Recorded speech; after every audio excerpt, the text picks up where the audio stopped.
বাংলাদেশের ভারতের র এর এজেন্ট হিসেবে কাজ করতেন সাবেক সেনা কর্মকর্তা left hand general Mujibur Rahman. এমনকি বাংলাদেশের ভারতীয়দের বিশেষ সুবিধা এবং স্বার্থসিদ্ধির বিচার বহির্ভূত হত্যাকাণ্ডে জড়িত থাকা সহ নানা ধরনের তথ্য ঘুরে বেড়াচ্ছে সামাজিক যোগাযোগের মাধ্যমে।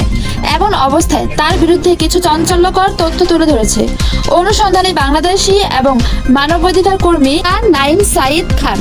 তার ফার্স্ট দ্বিতীয় তথ্য ফুটেজ উঠেছে অর্থ পাচার, বিভিন্ন হত্যাকাণ্ডে জড়িত থাকা এবং ছাত্র বিরোধী আন্দোলন দমনে জড়িত থাকা।